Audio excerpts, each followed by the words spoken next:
Good afternoon. I know we're the last group before your reception, so we'll get this done and get out of your way, but it's a very important session, and we've got some great speakers up here. To start off with, my name is Michael Kesty. I'm the president and CEO of Health Ventures, and my affiliate company, Net Marketing. We provide healthcare consulting. Before I begin, I would like to thank Jane, Krista, and the group here for setting this up and getting our panel together here. And also, we had some special guests in the audience that I wanted to recognize. He stepped in but had to leave, Ken Sellers, who actually used to be the president of Blue Cross Blue Shield, but he got smart and joined us and now is with a technology firm. So he's one of us, or one of you now. And the other is Maria from the University of Miami International Medicine Institute. So if you're looking for, not to do a commercial, but a group to get involved with at UM, there's your person over here. Of course, our sponsors, the Quantum Group. We'd like to thank them, of course, and you're going to hear more about them and their impressive adventures, I'll call them. We are very fortunate today to have four distinguished panelists with us today. Mr. Pete Martinez from the Quantum Group, Jose Lacal from Open Personalized Health Informatics, Juan Rodriguez from Advanced Processing and Imaging, and Joe Finkelstein from Broward Health. I will be introducing the panel a little bit more and a little bit of their background, and then I will open it up to allow them each to talk for a few minutes about what they do and their thoughts on this topic, and then we'll take questions from the floor, if that's okay with everybody. As a brief introduction, I would like to say that it's amazing when you look at how innovations occur and how things are developed and processed. My father was a NASA engineer and executive, and he used to love going around to tell people all the things that NASA helped invent through their processes and what they were doing.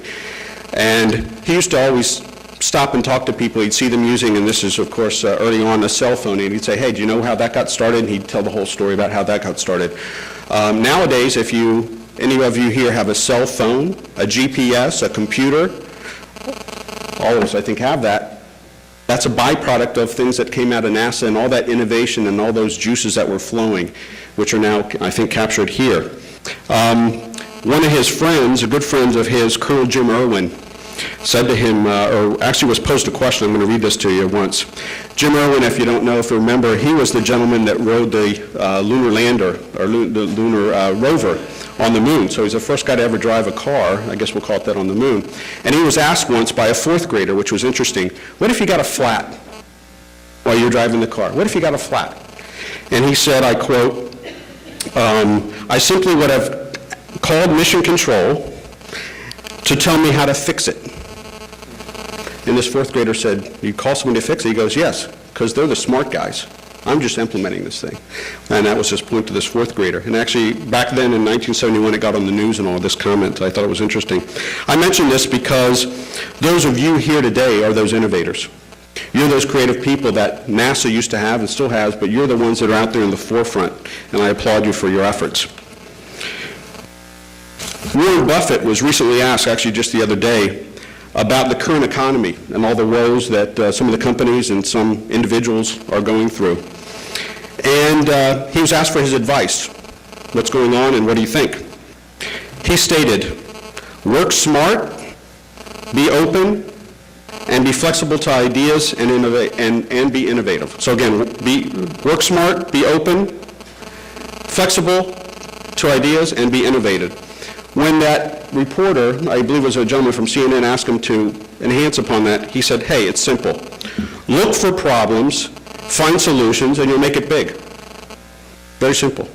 Look for problems, find solutions, and you'll make it big. That said, I'm going to turn the floor over to some people that have looked at problems and figured them out, these four panelists here. And we're going to touch a lot on the electronic health record, personal health record, and some of those, but I want to start out with our lead panelist here, Mr. Pete Martinez from the Quantum Group. And just to give you a little background on Pete. Pete is currently the Senior Vice President, Chief Technology and Innovations Officer at the Quantum Group. Quantum Group is a family of companies that provides business process solutions, service chain management, strategic counseling, and leading-edge technology innovations in the healthcare industry and to the healthcare industry. It's already Florida's largest network of healthcare providers and multiple HMO managed care partners. Again, the largest in Florida. Prior to his role at Quantum, Pete spent 32 years at IBM. That's impressive. Most recently, the Vice President of Business Consulting and Senior Executive for IBM in South Florida. He now brings his expertise and leadership to the healthcare industry, and we're glad to have him. So with that, Pete, I'll turn it over to you.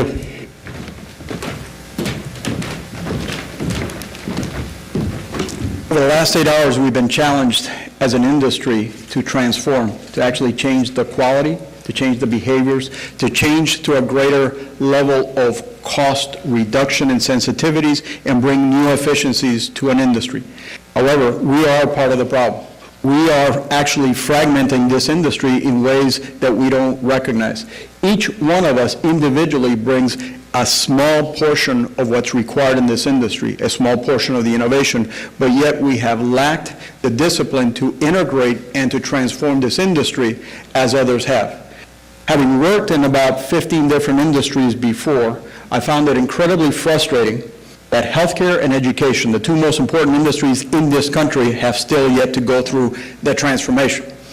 I found tremendous value in the model that the Quantum Group has, because what we did was, in essence, architect the business framework for this industry, for this company, and then analyze the type of processes that we needed to implement. The technology was the byproduct of the process work, which said, how do we automate it? But in this very complex world, and think of it as complex as it gets, how do you actually take all of the moving parts that are continuously changing from all of the different players and actually bring a level of understanding and a level of discipline so that we can drive leadership and innovation in this industry? We chose 3 different points of axis to analyze the problem and to be able to break it down. The first one we said is us, the consumer, sometimes called the patient. Second, the doctor, sometimes called the provider. And third, one element that is often left by the wayside, the science. We have an opportunity to change the science. So let's go through it, because now we have the opportunity to look at it in a cohesive fashion. First key element that we thought through was, what is the impact to the individual to actually transform the industry? And we said empowerment of the individual is fundamental. How do we empower ourselves about our wealth, our health, and our wellness? Okay? So point number 1, we empower ourselves through knowledge. What is the missing element that we have right now about ourselves related to wellness? We haven't a clue of what it says in our patient records right now. As a matter of fact, they're held from us, like if it's somebody else's. Well, the first element and the most important one that we'll talk about is access to our own information. If we don't know what's being written about us, if we don't know our conditions and our treatments, how possibly could we develop a wellness plan for ourselves? So, key element number 1, how do we provide access to the individuals, to their own personal records? And from there, then we start defining a set of related services and related knowledge in context. For instance, if you had access to your personal record, and once you went home after being diagnosed with cholesterol or high cholesterol, and you were prescribed Lipitor, what if by the time you got home and actually checked on your personal web